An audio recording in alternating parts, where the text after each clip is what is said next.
Halo friend, masih bersama saya Ibkar Asidiki dan rekan saya Saiful Wahyu Chandra serta Wahdan Lestiantara.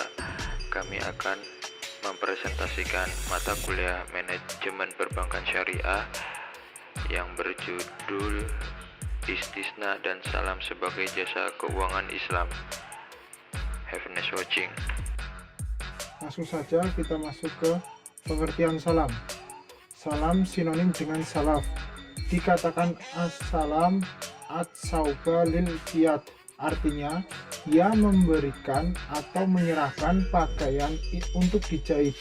Dikatakan salam karena orang yang memesan menyerahkan harta pokoknya dalam majelis. Dikatakan salam karena ia menyerahkan uangnya terlebih dahulu sebelum barang dagangannya. Dalam pengertian sederhana, salam berarti pembelian barang yang diserahkan di kemudian hari, sedangkan pembayarannya dilakukan di muka. Adapun salam menurut Atang Abdullah Hakim dalam bukunya Fikih Perbankan Syariah mengatakan bahwa salam adalah akad pembiayaan barang dengan cara pemesanan dan pembayaran harga yang dilakukan terlebih dahulu dengan syarat tertentu yang disepakati. Jadi, dalam bahasa yang sederhana, akad salam adalah jual beli yang pembayarannya dilakukan di muka. Selanjutnya adalah dasar hukum atau legalitas akad salam.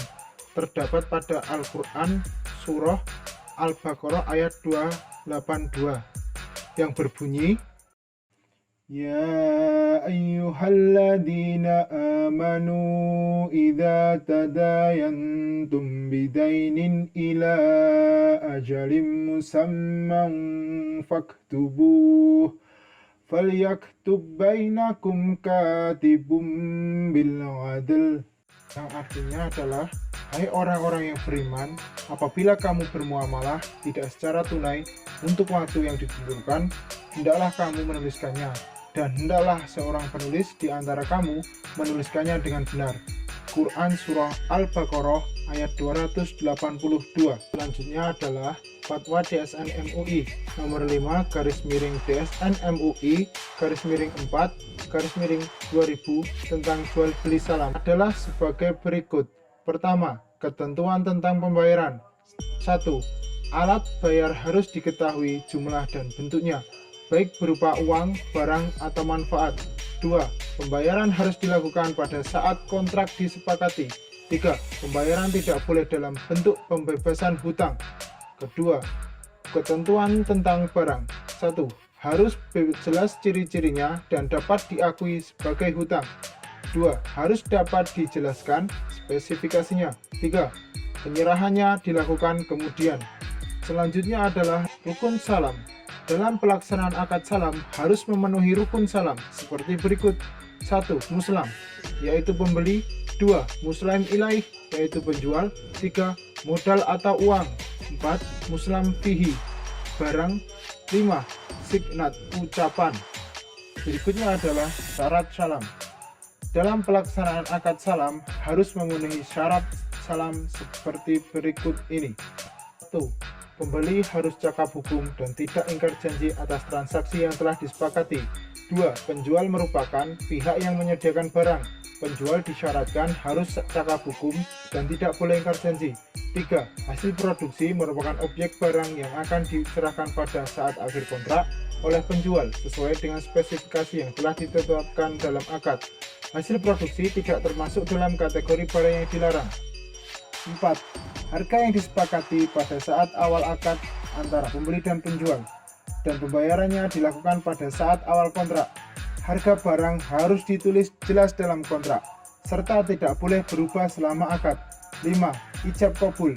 Ini biasanya telah dituliskan dalam formulir yang disiapkan oleh bank syariah, sehingga dalam praktiknya bank dapat membacakan ijab kabul atau dengan menandatanganinya. Berikutnya adalah ketentuan salam di lembaga keuangan syariah. Terbagi menjadi 3, yaitu yang pertama, pembeli hasil produksi harus diketahui spesifikasinya secara jelas seperti jenis, macam, ukuran, mutu, dan jumlahnya. Kedua, apabila hasil produksi yang diterima cacat atau tidak sesuai dengan akad, maka nasabah atau produsen harus bertanggung jawab dengan cara mengembalikan dana yang telah diterimanya atau mengganti barang yang sesuai pesanan. Ketiga, mengenai bank tidak menjadikan barang yang dibeli atau dipesannya sebagai persediaan, maka dimungkinkan bagi bank untuk melakukan akad salam kepada pihak ketiga seperti bulog, pedagang pasar, atau rekan. Mekanisme ini disebut salam paralel. Selanjutnya tentang istisna. Pengertian istisna.